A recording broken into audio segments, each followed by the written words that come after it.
este camino que está mostrando ahora la cámara al hotel. Y ahí se conecta con el centro de esquí. Claro, acá a ¿Como 2 en minutos, Canadá?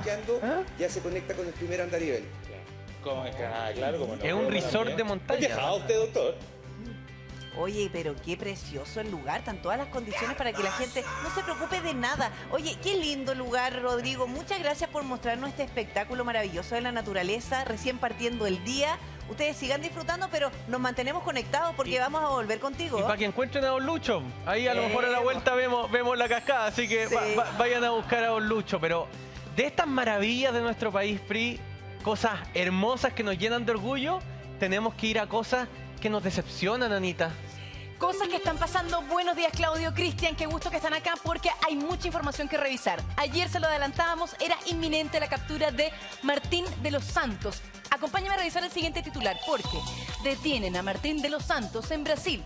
Imputado por agredir a conserje, fue capturado en Cuiabá. ¿Saben a cuántos kilómetros está Cuiabá de Sao Paulo? O mejor, ¿cuántas horas en vehículo? Más de 20 horas. La pregunta que yo les hago, José María, ¿se estaba arrancando Martín de los Santos de Brasil? ¿Y para qué país? ¿Y Esa es para la qué pregunta. país? Es que todo hace suponer que sí, porque justamente lo encuentran en camino a la ruta que une Brasil con Bolivia. De hecho, miren, Anita vino preparada. Acá está el mapa, porque la primera posición o la primera ubicación que supimos de este sujeto fue en Florianópolis. Está un poco más Mira. al sur de Sao Paulo, luego Sao Paulo y sube hasta Cuiabá, es como más o menos a la altura de Bolivia, si no me equivoco. O sea, ¿hacia dónde iba? Anita, ¿y qué sabemos de Cuiabá? Cuiabá, bueno, está un poco más cerca de Bolivia. Sí, lo que sé es que lo detuvieron como en el centro de Cuiabá. Tampoco estaba, digamos, un por hotel. los caminos verdes, como pensamos en algún momento, y estaba claramente en un hotel. No, mira, lo que a mí me llama la atención es que, no sé si tenemos una imagen, si me pueden ayudar, Juan, con nuestro equipo de alta complejidad, del mapa para que veamos dónde está Bolivia. Porque Cuiabá es la ciudad más grande de Brasil antes de cruzar la frontera con Bolivia. Ya. O sea, yo ayer conversaba con periodistas brasileños, colegas que me decían, si tú quieres ir a Bolivia, tú pasas por Cuiabá. O sea, no hay otra posibilidad, Anita, de que él haya buscado una suerte de salida. ¿Se acuerdan que ayer vimos historias? Que eran de Sí. playa. Oye, que estaba activo ayer ¿Qué en la estaba mañana. haciendo ayer? ¿Estaba despistando? Despistando. ¿Estaba jugando para arriba, para abajo, Anita? Despistando porque pone o publica, mejor dicho, una historia como en la playa, y acá todos empezamos a comentar que eso no era Sao Paulo, no parecía Sao Paulo, sino más bien playa, que podría ser Florianópolis. Pero entonces borra las historias cuando comenzamos a escribir y lo que uno supone es que estaba despistando. Pero acá está el mapa, acá podemos estar, como te decía, Cuiabá muy a la altura de Bolivia, y los pasos fronterizos son como yo también les contaba ayer. Los pasos fronterizos para Venezuela con Brasil, Bolivia, son bien similares. No son tan estrictos, no son como, digamos, los pasos de acá de Chile, Pero, más abajo. Sí, digamos. mira, Cuiabá. Acá está. Teníamos, ¿no es cierto?, Sao Paulo, Cuiabá. Acá está la frontera con Bolivia, al lado PRI, ¿no es cierto? Sí. Bolivia. ¿Qué sabemos de los policías y los militares bolivianos en la frontera? Ah, por experiencia propia. Si somos Chile, ¿no es cierto? ¿Qué sabemos de ellos? Se han abierto investigaciones por casos de corrupción, se han abierto investigaciones por policías corruptos que de repente cometen delitos con vehículos, por ejemplo, que vienen de Chile. Entonces, Claudio, si yo quisiera escaparme a un país al que puedo entrar ilegalmente, pero yendo por caminos regulares, ¿tiene sentido escaparse a Bolivia? Buenos días. Yo tengo una hipótesis distinta a la de ustedes. Ah, ya, me encantó. A ver, yo creo que si es que él se hubiera querido escapar, el destino y la dirección hubiera sido distinta. Venga para acá. A ver, aquí estamos hablando de una persona que si hubiera querido escapar, hubiera querido ir a un lugar distinto o de difícil extradición, no hubiera venido a Bolivia, no hubiera partido para acá, hubiera partido hacia arriba. Venezuela, O sea, Colombia. en vez de acercarse, se aleja. Entonces, mi hipótesis es que él se venía a entregar. Él venía hacia Chile para cruzar por Santa Cruz de la Sierra. Bolivia, ya sabemos lo que pasa en nuestras fronteras con Bolivia y con Perú respecto al ingreso irregular. Y me parece que la hipótesis era él venía de regreso a entregarse. Pero ¿Sabe ¿para qué qué? iba a A mí- hacer ese gasto de energía, tiempo y plata No, es para que ¿sabes que a mí entregarse? me hace sentido, y ahí me puedes ayudar, Claudio, me hace sentido esa hipótesis, porque resulta que si él se hubiese entregado, por ejemplo, al consulado, de todas maneras iba a ir a una cárcel brasileña. Así Y es. él lo que estaba evitando eso. era llegar a Chile para llegar directamente a las cárceles chilenas. ¿Qué le Muy dijimos buena nosotros ayer a Martín de Sí. los Santos que parece que no estaba Ojo viendo? con eso. Parece, ¿ah? ¿Qué parece? Le dijimos, yo no quisiera estar en una cárcel brasileña. Claro. No quisiera pasar el proceso de extradición Sí. en una cárcel brasileña. Y me parece que él venía de regreso a Chile Sí. y quería utilizar las fronteras de difícil, o sea, que es de más fácil ingreso irregular, Sí. Bolivia y de Bolivia a Chile, Brasil-Bolivia, Bolivia-Chile, para poder presentarse en la frontera para que, Sí. en el fondo, tener la posibilidad, yo me estoy presentando voluntariamente, porque ¿cuál ha sido la tesis de él? Yo no salí ilegal, yo no me Que fugué es del cierto, país. no se que es fugó, cierto, claro, eso es es cierto. cierto. Entonces, lo que él va a decir y lo que él quería decir, me parece, Sí. en términos de especulación, solo especulación, es que yo creo que él venía a entregarse a Chile. Y llega precisamente, hubiese llegado al país que tiene la frontera más permeable, por Bolivia. Y Y frontera- otra cosa. Que, claro, estamos, es cosa que veamos. Para que las personas Nuestro entiendan día a día, cuando no es uno un habla coladero. de lo permeable, porque son fronteras que sabemos con Sí. datos, El con talón de evidencia Aquiles que nuestro. cuando entran esas personas a ese paso fronterizo se consiguen con los militares y les das plata y pasas. Claro. Da lo mismo Anita, sea quien sea. es tan descarada la frontera sur de Chile que hay empresas de turismo boliviana que a través del desierto de Atacama cruzan inmigrantes en furgones. ¿Ya? Entonces, por ahora, para que volvamos a Martín de los Santos, supuestamente sigue en Cuyabá. Porque ayer conversaba con Ana Luisa Albuquerque, una amiga de Fola, y me decía, nosotros hemos visto casos similares, los trasladan a Sao Paulo, a la cárcel federal. Por ahora, seguiría en Cuyabá. No sabemos si lo van a llevar a Sao Paulo esperando la tramitación de la extradición o del envío a Chile. ¿Cuál es el término legal ahí? ¿Extradición? Extradición. Sí. De la extradición hacia Chile. Sabemos que legalmente son 60 días, ¿no es cierto?, para que Sí. se pueda tramitar Un esta plazo de extradición. 60 días. Pero fíjate, Anita, que ayer a él no le quitaron el celular. ¿No? Nosotros sabemos que tuvo contacto con gente después que fue detenido. Con su abogado, con otro. ¿Cómo fue la detención de Martín de los Santos?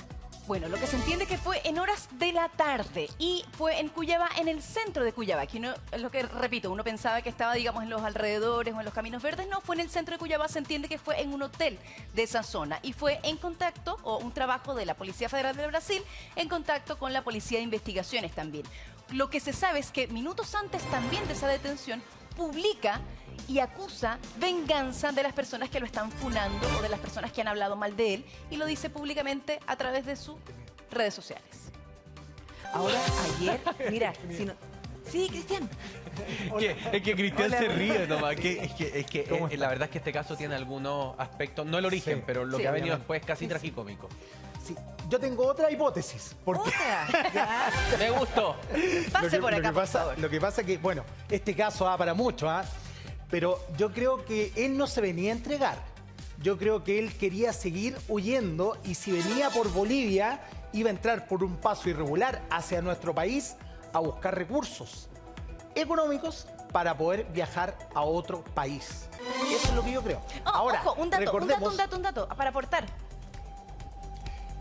Cuan- No, dale, Anita, dale. ¿Cuál es el dato? Perdón, ¿Cuál es que me adelanté un poco, pero cuando Cristian dice que quería buscar plata, la señora del conserje dijo hoy día que ellos sabían que Martín estaba esperando plata. ¿Y quién le iba a mandar plata? Un primo que anda publicando en redes sociales también, que su primo es inocente, Martín, y que ya iba a llegar con el dinero para que él pudiera estar tranquilo un par de años. Pero yo me quedé con una duda. Cristian, ¿por qué tú sospechas que él podría haber vuelto a Chile a buscar más recursos? ¿Cómo hubiese salido de Chile si estaba ya con alerta roja internacional? Porque a mí me suena Claro, como ahí poco sí le cuesta inteligente ese plan. Mira, recordemos de que acá se emite una alerta azul. La Interpol tiene 7 colores. ¿Ya? O sea, se emite esta alerta azul donde se hay que ubicar el domicilio, donde a la persona hay que avisar a la autoridad chilena dónde se encuentra. ¿Ya? por muy buena fuente sé de que ese viaje que él hace desde Florianópolis, Sao Paulo, Cuiabá, ya iba seguido por policías. Ok. Claro. Ya, él no es de que haya estado en libre tránsito en Brasil. No, la policía cuando se emite esta alerta azul ya lo tenía ubicado. Cuando él se traslada hay un seguimiento. Voy a decir algo que se ocupa mucho en la jerga policial, que las personas que eluden la justicia tienen que evitar el famoso toc-toc. Ustedes van a decir qué es lo que es el ¿Qué toc-toc. es el toc-toc? Ya. Toc-toc, ¿quién es? Es la policía tocando tu puerta. Ok. ¿Ya? Y eso, los delincuentes, incluso, mira, yo te voy a hablar de un delito menor. La persona que comete un robo por sorpresa en la calle trata de llegar a un acuerdo inmediatamente, en la audiencia, ahí en el control de detención, de reparar el mal causado, de pedir perdón a las víctimas, hasta el lanza, digamos, que es lo que no ocurrió. Yo creo que fue muy mal asesorado, incluso es más, no va a poder ingresar a Brasil en mucho tiempo más, porque va a ser extraditado. Entonces, claramente, todo lo que ha hecho y toda esta estrategia ha sido muy mala y el país también lo eligió mal, como dijo Claudio. O sea, ya no va a poder subir historias tomando mate en la playa Guatita al Sol. O Porque sea, no va a uno poder volver a espera, entrar a Brasil. uno espera que no vuelva a entrar a Brasil en mucho tiempo más porque esté cumpliendo condena. Pero no, ¿cuál por- es la condena potencial? No porque haya sido extraditado. No, porque en el fondo él lo que tiene que hacer es enfrentar a la justicia y cumplir una condena que puede llegar a 10 años, Claudio, ¿no? El proceso de extradición es por 3 delitos.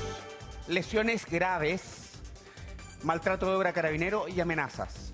Por amenazas, dependiendo 541 días a 3 años. Maltrato de obra carabinero, dependiendo del maltrato de obra, podría llegar hasta 3 años, de acuerdo a los antecedentes. Lesiones graves, 3 años hasta 5 años. Si es de lesiones graves, gravísimas, podríamos estar hablando de un horizonte de pena entre 5 y 10 años. ¿Cumple los requisitos conforme al Tratado de Extradición Especial de 1936? Sí, los cumple. Los 6 requisitos los cumple todos y cada uno para que esa extradición corresponda. Ya, a ver. Resumamos. Porque yo aquí me he desayunado con la hipótesis. Buena hipótesis. Buena hipótesis, ¿no es cierto, Pri? Primera hipótesis. Martín de los Santos, que es la que creo yo, para que aquí las pongamos sobre la mesa. Martín de los Santos estaba en Cuiabá porque quería fondearse en Bolivia. Esconderse en un lugar donde la policía es Claro. corrupta, Chile le cuesta colaborar con la policía de Bolivia, no hay mucha ayuda del gobierno, etc. Segunda hipótesis, propuesta por Claudio. Martín de los Santos quería usar la porosidad y la corrupción de Bolivia para llegar a Chile y entregarse y así evitar la cárcel de Brasil. ¿Es así, Claudio? Esa es la segunda hipótesis. Tercera hipótesis, tome nota, si no está viendo la casa. Tercera hipótesis. Cristian dice que Martín de los Santos quería volver a Chile para llenar la billetera nuevamente y hacer la fuga final a Malta, por ejemplo. A un país que no tuviéramos tradición o un país más difícil, ¿ya? Pero la intención de entregarse o colaborar nunca tuvo. Eso es lo que yo pienso, o sea, lo que yo creo de que podría haberlo hecho de otra forma, incluso a través de sus redes sociales, si él quería que lo encontraran. Pero este movimiento que él hace en Brasil, créeme de que del día 1, cuando aparece esta alerta azul, ya estaba monitoreado y era seguido por los agentes policiales. ¿Sabes que es bien difícil entrar en la cabeza de Martín de los Santos porque nos ha sorprendido con todo lo que hace? Porque en el fondo también plantea sus argumentos y en la forma que los plantea, él piensa que tiene la verdad, es dueño de la verdad. Pero de las 3 hipótesis, a mí la que más me calza es la de Claudio. Porque ayer hablábamos precisamente de que si ya hay un proceso en curso, una orden de captura, de todas maneras, a él donde lo pillaran, si era en un hotel, si era en una frontera, en la frontera de Brasil con Bolivia, a él lo pillaban y se iba a ir preso igual a esas cárceles, en donde él no conoce la realidad, son otros códigos. Y si él entraba por Bolivia a Chile, aunque lo pillaran en Chile traspasando la frontera de forma irregular, igual se venía a una cárcel chilena. Entonces yo creo que en el fondo ese tránsito que hizo, mientras despistaba, porque además si eran 20 horas de recorrido para llegar a Cuiabá y él estaba publicando como si hubiese estado en la playa, era precisamente para despistar, pero le venían siguiendo pisando los talones. Yo siento que él tenía toda la intención sabía que iba a quedar detenido sí o sí y la detención más le convenía estar en Chile. Ahora, No sé. Me estáis convenciendo. Me estáis convenciendo. Pero tiene lógica el lugar de la detención, fíjense. Tiene lógica porque si a él ya en Florianópolis lo tenían detectado y tenían a efectivos de la Policía Federal siguiéndole los pasos después de que llega la primera alerta, la alerta azul. Lo siguen a Sao Paulo para tenerlo ahí. Sí. Lo ven que empieza a entrar al interior de Brasil y que llega a la última ciudad antes de una posible fuga, antes de una posible cruce de frontera. ¿Qué es lo que tiene que haber pasado? Esta hipótesis, y corrígeme, Cristian, porque me imagino que así fue. La Policía Federal de Brasil agarra el teléfono y le dice a la PDI de Chile: llegó a Cuiabá. Tenemos la creencia de que eventualmente va a intentar pasar a Bolivia. ¿Lo agarramos ahora o se nos puede ir? Y por eso termina cayendo en Cuiabá, justo antes de que ya no fuera alcanzable por los efectivos policiales que lo venían persiguiendo. ¿Tiene sentido, Cristian? Mucho sentido, o sea, claramente los agentes policiales a través de la fiscalía, ¿verdad? Y las policías estaban esperando esta alerta roja para poder proceder con la detención. Recordemos que en ese momento todavía no estaba. Cuando él empieza este traslado, porque también cuando una persona está en esta situación, una persona que huye de la justicia, una persona que está, que se fuga, ¿verdad? Empiezan a faltar los recursos. Ayer lo hablábamos. Sí. ¿Quién lo ayuda? ¿Quién es la persona Oye, que, Cristian, que le está dando dinero? Te quiero hacer una pregunta, porque es importante conocer más en detalle. Yo sé que no tenemos acceso a todos los detalles de la detención, pero por ejemplo, cuando la policía trabaja en conjunto con un llamado que puede hacer, por ejemplo, un hotel, porque resulta que los hoteles que reciben turistas, primero le puede llamar la atención una persona que paga en efectivo, una persona que cuando llega al mesón del hotel en recepción no se muestra completamente con el rostro descubierto, por ejemplo, o una persona que llega a su habitación y no sale. Porque parte de lo que sabíamos de los hoteles en donde él había estado es que prácticamente estaba muy abrigado, en Florianópolis, donde hacía mucho calor, estaba muy abrigado y además salía poco del hotel. De hecho, no salía del hotel. Entonces, los hoteles ayudan a alertar a la policía y decir, ¿sabe que aquí hay una persona sospechosa? Llegó como turista, pero en verdad no ha salido, pagó en efectivo, no le pudimos ver el rostro completamente. Si es una persona que viaja sola es porque quiere salir a recorrer y si no sale, ¿hay una alerta ahí que se levanta o no? Yo te podría hablar de los hoteles de Chile. ¿Ya? Yo trabajé mucho tiempo en una cadena muy grande hotelera como jefe de seguridad nacional. ¿Ya? Y créeme de que en Chile sí existe. Cuando ingresa un ciudadano con una alerta, aparece inmediatamente en el sistema y uno da aviso a la policía. Ya, o pero cuando haya la sospecha, esa sospecha, de que la ¿por qué? persona puede Claro. haber cometido algún delito o viene a Chile a cometer algún delito. ¿Quién o levanta está- sospecha? ¿Eso que te estoy comentando, que pague en efectivo, que no se muestre, que no salga del hotel? Pago en efectivo, no usa tarjeta de crédito, la garantía también la dejan en efectivo y sabemos de que la nacionalidad, algunas nacionalidades, en Chile tenemos alertas rojas, ¿verdad? De algunos tipos de nacionalidades, ya sea por trata de blanca o incluso secuestro de menores de edad que han venido de otros países. Sospecha, obviamente, solamente room service, no sale de la habitación, poco movimiento, Sí. y eso va generando sospecha. Cuando se llama a la policía llega, verifica el nombre, verifica los pasaportes que pueda tener la persona y ve si tiene la alerta, digamos, esta alerta roja que emitió la policía chilena. Ya, y necesariamente hay que seguirlo en un trayecto tan largo porque en el fondo, si se le venía pisando los talones, ¿en qué condiciones debe ser? Porque yo me imagino que también se debe resguardar la debida detención, no sé cómo decirlo, porque aquí también cuando hacemos, por ejemplo, el control de detención es para saber si efectivamente se cumplieron todos los protocolos, qué sé yo, si se le leyeron sus derechos. Yo me imagino que, claro, y en este país que es distinto, también no es llegar y que, oye, llego a la pieza, lo detengo. A lo mejor lo tengo que pillar o en una zona pública, no necesariamente cometiendo un delito. ¿Cómo es eso? ¿Por qué se tardan tanto? Porque para eso lo hubiesen detenido cuando recién lo detectaron. Bueno, recordemos que estamos hablando de una persona peligrosa para ambas policías. Ya él con los antecedentes de violencia que ya tenía desde el 2013, no es una persona cualquiera, por eso se toman protocolos para su detención. El lugar, la hora no es al azar. ¿verdad? ¿Para qué? Para que no haya ningún tipo de conflicto. Esta persona perfectamente al momento de la detención podría haberse puesto violento, podría incluso haber atentado contra su vida o haber tomado, ¿verdad? O alguna persona de rehén. No sabemos el actuar de una persona así, con estos antecedentes violentos, cómo va a ser la detención. Claro. Por eso... O podría él mismo, como lo ha hecho ya permanentemente, acusar de que se le están violando sus Así derechos. es. De hecho, los Así antecedentes que se registran de la prensa brasileña es que los rastros de él es primero en el rodoviario de Cuiabá. Y del rodoviario lo siguen al hotel, pensando en que la policía brasileña, de acuerdo a los reportes de prensa, dicen que el lugar más seguro de la detención no era el rodoviario, sino era más bien el hotel donde iba a estar, porque en el fondo no iba a haber riesgo de terceros Ya. y porque iba a estar en una situación mucho más controlada. Ah, Y mira. por eso se le detiene en el hotel y no en el rodoviario donde ya él había llegado a Cuiabá. Para los chilenos, Cuiabá no es un lugar desconocido. Recordemos No. el Mundial de Fútbol Sí. 2014. Ahí debutó Chile. Australia. Así de conocido es para nosotros Cuiabá. Oye, solo en base a tu experiencia, porque la verdad es que hay mucha información que desconocemos porque básicamente esta fue una operación de la Policía Federal de Brasil. Así es. Hemos intentado desde anoche con el equipo, hemos estado escribiendo, la verdad es que todavía está muy compartimentada la información. El gobierno de Chile todavía oficialmente no entrega declaraciones sobre este tema. La Fiscalía se remitió con la PDI a confirmar la detención, pero no tenemos más antecedentes. Entonces, quiero hacer un ejercicio contigo, Cristian.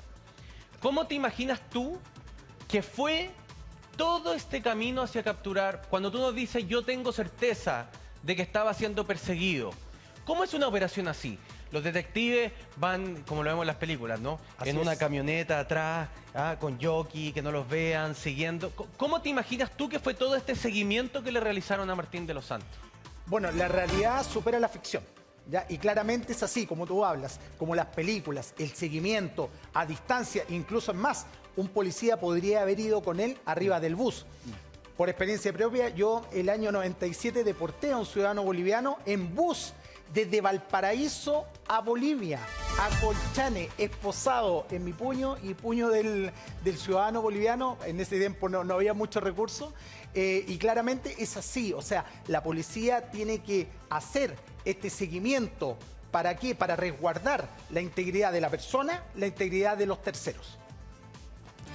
Mira, lo cierto es que ha publicado muchísimas cosas en Instagram, entonces yo quiero que revisemos las últimas 2 publicaciones que tenemos acá, porque como lo decíamos ayer, nos vio todo el día, en la mañana, permiso Claudio, en la mañana, en la tarde, estaba pero Estuvo viendo pegadísimo Canal 13. a Canal 13, sabido, porque lo comprobamos en vivo y acá, fíjate, él mismo publica, hace un pantallazo, digamos, de la transmisión de La Tarde es Nuestra. ¿Por qué? Porque el periodista estaba entrevistando al conserje y a su hijo. Sí. Y escribe, mentiroso, subo el video entrando a su casa. ¿Por qué? Porque allí Martín de los Santos había dicho que estaban negociando con la familia del conserje, mientras que la familia del conserje lo ha desmentido hasta el día de hoy también, porque hoy día la señora decía, acá no ha venido nadie, por allí vi una persona rondando, pero acá no ha venido nadie y no estamos negociando. Y el otro post de @Canal 13, o sea, incluso nos arroba para que lo leamos. Paren un segundo. Ahora, todo lo que dice el hijo de Guillermo es palabra sagrada y nadie va a contar que sus hermanos son unos matones que me pegaron entre varios. ¿Dónde quedó la verdad completa? No se coman el cuento. Yo también tengo voz y pruebas. Pruebas que hasta este minuto nunca publicó. Sabes que yo creo que ayer incluso nosotros teníamos la certeza, Anita, como tú lo mencionabas, que él estaba viendo Canal 13, lo vio desde temprano en la mañana. Yo creo ¿Sí? que este hombre ni siquiera duerme, porque estaba publicando estas historias en la playa, zen, con un amanecer, qué sé yo, tomando mate. Pero es que sabes que eso... Y después lo borró, porque nosotros decíamos, oye, ¿sabes qué? Es que literal, y le pasaba a mucha gente, lo que estaba haciendo a través de sus redes sociales era burlarse. Pero no solamente burlarse de una víctima, que al final hay que reconocer aquí, él golpeó a un trabajador de 70 años. Imagínense la labor de un conserje, que ya está expuesto y que además cumple un rol súper noble para mantener segura a una comunidad, para entender eso, y que además lleva décadas trabajando. Y además lo deja con secuelas, la pérdida de la visión de un ojo le va a impedir seguir trabajando normalmente. Es muy probable que don Guillermo no vuelva a trabajar. Entonces, por una parte es una burla hacia la víctima y mira dónde estoy, en la playa. Entonces, de verdad, es como que era la rabia de decir que lata todo lo que ocurrió desde un principio, que se hubiese ahorrado si es que él hubiese quedado con arraigo nacional desde un principio. Claro, la fiscalía se confió. Y lo otro es que hay muchos amigos de tu tía que también nos estuvieron escribiendo ayer que, uno, lo habían dejado de seguir o hacían el llamado a no seguirlo, y dos, lo estaban denunciando también porque ese sujeto, a través de esas publicaciones, sigue haciendo daño a la familia de don Guillermo. Oye, perdón que esté con el celular en la mano, pero me acaban de mandar de Brasil el comunicado oficial del gobierno brasileño y de la Policía Federal de Brasil. Está en portugués, se lo mandé a la dirección por si puede estar, pero esto salió hace unos minutos. Dice Cuiabá, está firmado en Cuiabá por la policía. La Policía Federal capturó la noche del 2 de julio a un ciudadano chileno buscado internacionalmente, localizado en un hotel en la capital del estado de Mato Grosso. Confirmación entonces de Brasil, aquí está. Este es el comunicado oficial del gobierno de Brasil, Policía Federal. Bajémoslo un poco y lo vamos traduciendo. No sé si Juanca está o Cris por ahí que nos ayuden a bajar. Pauli, porque hacia abajo está la información oficial. Aquí está. ¿Cierto? Y que está solicitado por las autoridades de la justicia chilena. El individuo es buscado en Chile para responder por crímenes de lesiones graves y también amenazas contra la policía. Desde su entrada a Brasil, Viña se descolocando entre los estados... se movió entre los estados de Santa Catalina, Sao Paulo y Mato Grosso, donde fue finalmente localizado y capturado. La captura fue resultado de una operación coordinada entre la Policía Federal de Brasil y la Policía de Investigaciones de Chile, y la captura la realizó el sector de capturas internacionales del Centro de Cooperación Policial Internacional y los núcleos de cooperación internacional de los estados de Santa Carolina y Sao Paulo. El preso, aquí está. Esto es lo más importante. El preso permanece a disposición del Tribunal Supremo Federal para concluir su proceso de extradición. Esto me parece, Claudio, si está saliendo en la página del gobierno de Brasil, esto no debiese ser lento. Esto tiene cara que va a ser rápido. Tiene cara de que va a ser rápido, pero seamos realistas. Ni siquiera se ha discutido la solicitud de extradición. Eso es mañana. Recién mañana se va a discutir la solicitud de extradición. Y por lo tanto aquí en nuestro país tenemos que seguir todo ese camino judicial de la extradición, que no solamente se lleva ante un juzgado de garantía, sino ante las Cortes. Y ahí tiene que venir la solicitud del gobierno hacia el gobierno brasileño.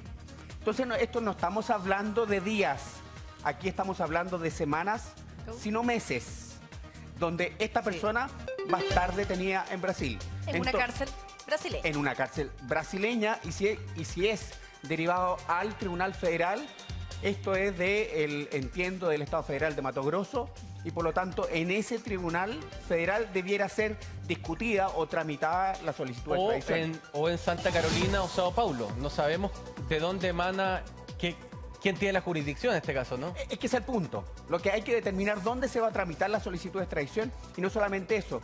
Dentro de las próximas 24 horas, las medidas cautelares que va a tener el señor Martín de los Santos Lehmann en Brasil, porque un tribunal brasileño se va a tener que pronunciar respecto de si es que queda con prisión preventiva en Brasil o va a quedar con otra medida cautelar. ¿Qué le está jugando hoy día en favor de Martín de los Santos Lehmann en Brasil? Es que no hay una solicitud de extradición.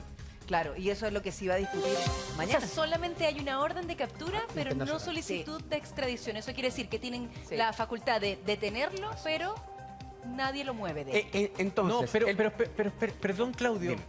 Mire, ¿podemos subir un poco el comunicado? Quizá aquí hay un dato que no estamos... Dice que el extranjero era buscado...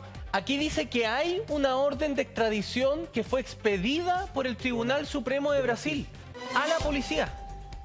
A pedido de Chile. Porque eso es lo que está diciendo. Yo no sé, no soy nativo portugués, si alguien me puede ayudar, pero... Depende de... Oye, ahí está en español, Claudio, mira. Hagamos la distinción. Una cosa es tener una orden de detención o prisión, y otra cosa muy distinta, es que a propósito de esa orden de detención, a mí me capturan y yo discuta las medidas cautelares de prisión preventiva u otra medida cautelar menos gravosa. Aquí está en español. Es decir, aquí, ¿qué estamos diciendo? Hay un tribunal de Brasil que expidió una orden de prisión. Impecable. Lo que no tenemos certeza hoy día es que si esa orden de prisión significa una prisión permanente como una medida cautelar o es solamente la detención. Y eso es lo que hoy día, dentro de las próximas horas, debiéramos tener la claridad de la unidad internacional del Ministerio Público respecto de esa orden emanada del Tribunal Federal brasileño. Es que tienes toda la razón, Claudio, porque en el fondo aquí es importante toda la diferencia que tú haces, porque en el fondo aquí dice, ya, era objeto de una orden de captura con fines de extradición. Esto no significa que ya esté emanada la orden de extradición. Entonces, como esto tiene un plazo de 60 días, si esto se agiliza, depende solo de Brasil. Y al parecer, Brasil tiene toda la disposición, por este comunicado, de agilizar el tema, porque si no, podría tardar 60 días. O podría demorar días, según lo que estime el Tribunal Supremo. En mi opinión, de acuerdo a la información que tenemos hasta el momento, la orden emanada por el Supremo Tribunal Federal de Brasil es de detención, no de prisión permanente. Con fines de extradición. ¿Sabes lo que a mí me preocupa, Pri?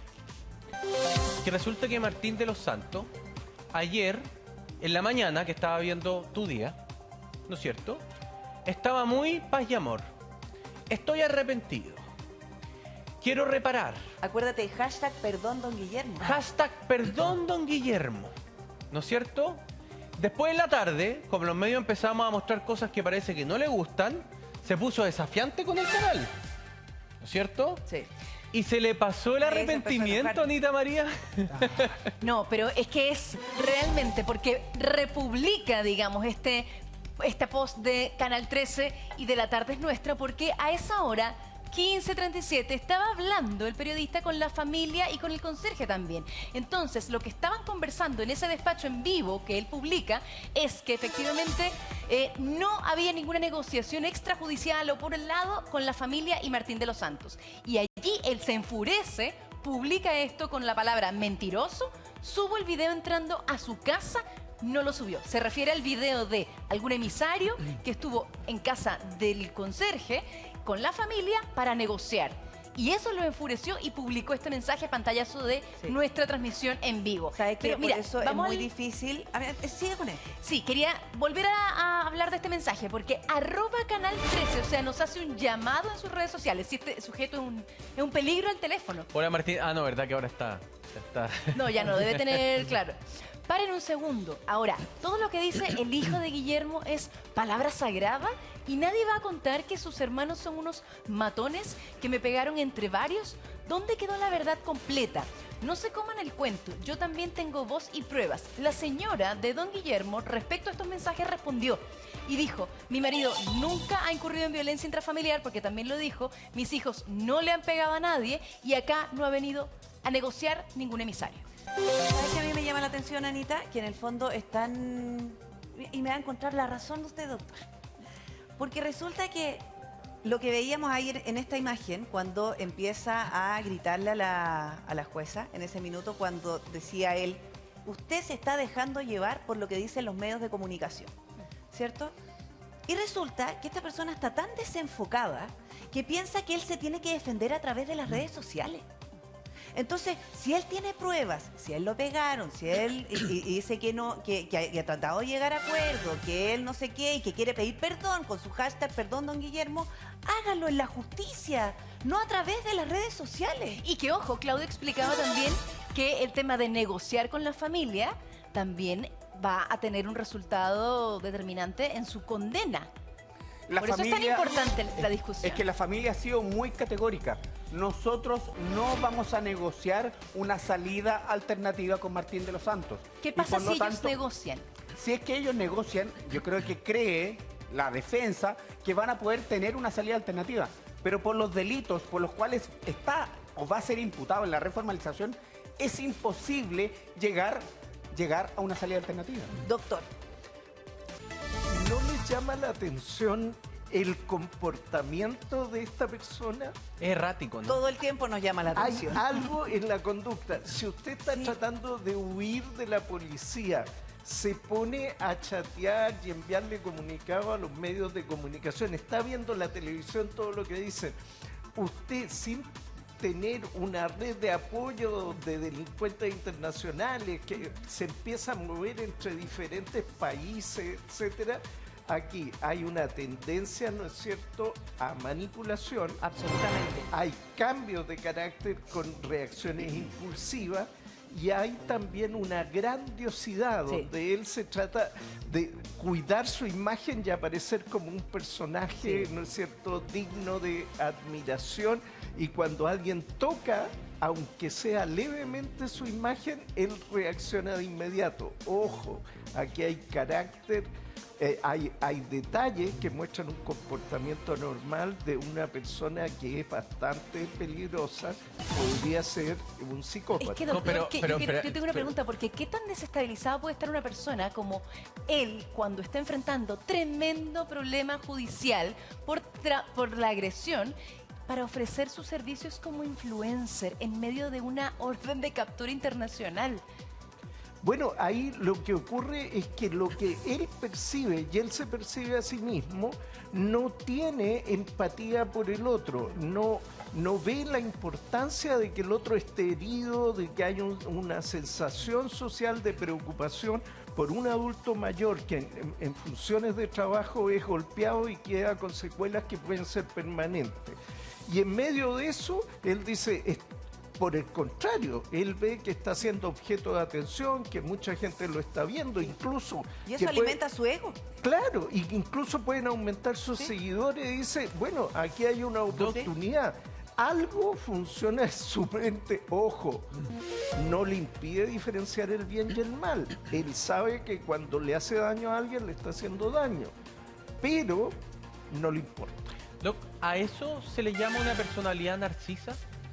Tiene personalidad narcisista en el sentido de este mito griego que en torno a su propia persona él se ve como el centro del universo. Él, ¿no es cierto? Todo gira en torno a él. Todo gira en torno a él. Mire, yo le quiero corroborar ese dato. ¿Podemos poner una donde aparezca el nombre de usuario de Martín de los Santos Lehmann? Martín de los Santos Lehmann 777. Cristian Mesasi, ¿usted sabe lo que significa el 777, Cristian? La realidad es esta. 2013, la primera detención a los 20 años por agresión a carabineros. 2019, una querella por agresión grave a pololo de su expareja con una fractura coronaria.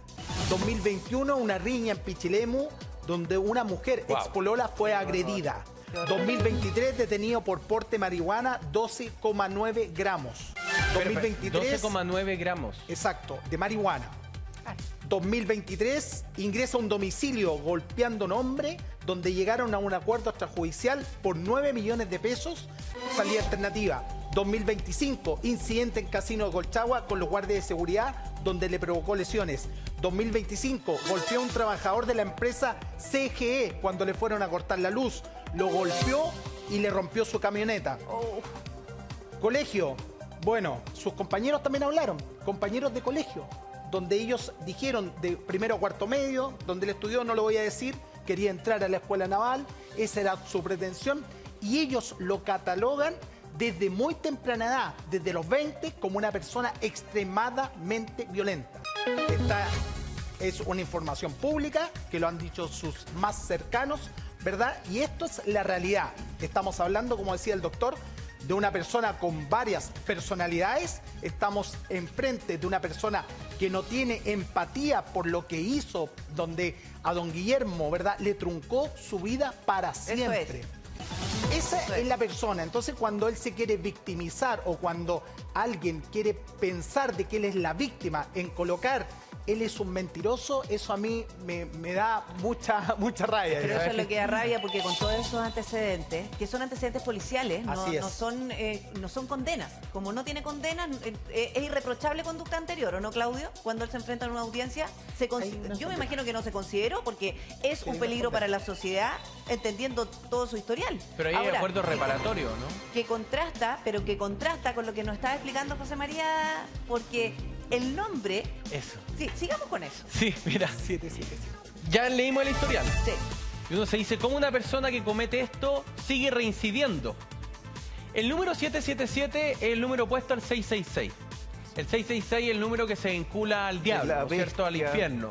El 777 es el número de la divinidad, es el número de la perfección. Ah, Dios mío. Entonces, él se cree sobre este mundanismo. O sea, él algo tiene que lo hace creer que puede ser literalmente un rompehuesos, no una, no dos, sino que varias veces a lo largo de su vida, y que eso no tiene consecuencias para él. Yo creo que incluso su nombre de usuario habla mucho de él. Yo veo a Claudio que digo... A ver, yo estoy contigo respecto del carácter, el temple que tiene este sujeto, ¿ya? Pero me parece que en las últimas 24 horas sigue un camino más o menos predecible. Sí o sí. Y me parece que, de acuerdo a lo que todos los antecedentes que podemos tener hoy día, sí estaba siendo asesorado, no solamente por la Defensoría Penal Pública, sino por un staff de abogados, tiene familiares abogados de buen apellido. Por lo tanto, me parece que el camino que estaba haciendo era más o menos predecible. Yo sigo insistiendo que él venía a entregarse, pero estamos hablando de una persona que está en una situación de paranoia. Bueno, es que por eso es importante lo que decía José María de la cuenta o del nombre de usuario de Martín de los Santos, porque ciertamente este tipo de personas, y ahí el doctor o Claudio, corríjanme si me equivoco, pero suelen escudarse o esconderse en estas fachadas de bienestar, yoga, zen. Por ejemplo, él tiene acá Wim Hof Method, es como un método relacionado al bienestar. Sus videos son... todo con lo que es meditación, el amanecer, buenos días. Incluso en su LinkedIn tenía terapeuta financiero, o sea, todo relacionado con el bienestar. Es una fachada. ¿Sí que, o no, Doc? ¿Sabes qué, Claudio? Él ayer, sí, estaba siguiendo una asesoría. Si lo vimos en la mañana, estábamos viendo las publicaciones. Pero igual se le arrancó la moto en la tarde. Igual la perdió. O sea, igual él iba ahí firme en la mañana. Le faltó poner hashtag todos somos Don Guillermo. O sea, le faltó eso nomás. Claro. 2 horas después de que nosotros salimos del aire. Bastó que el hijo de Don Guillermo le diera la entrevista a nuestra tarde, o la tarde nuestra, perdón, y pierde de nuevo. Se le escapa la moto. Pero O sea, imagínate si esa reacción es la que debe tener contra las personas que ha golpeado.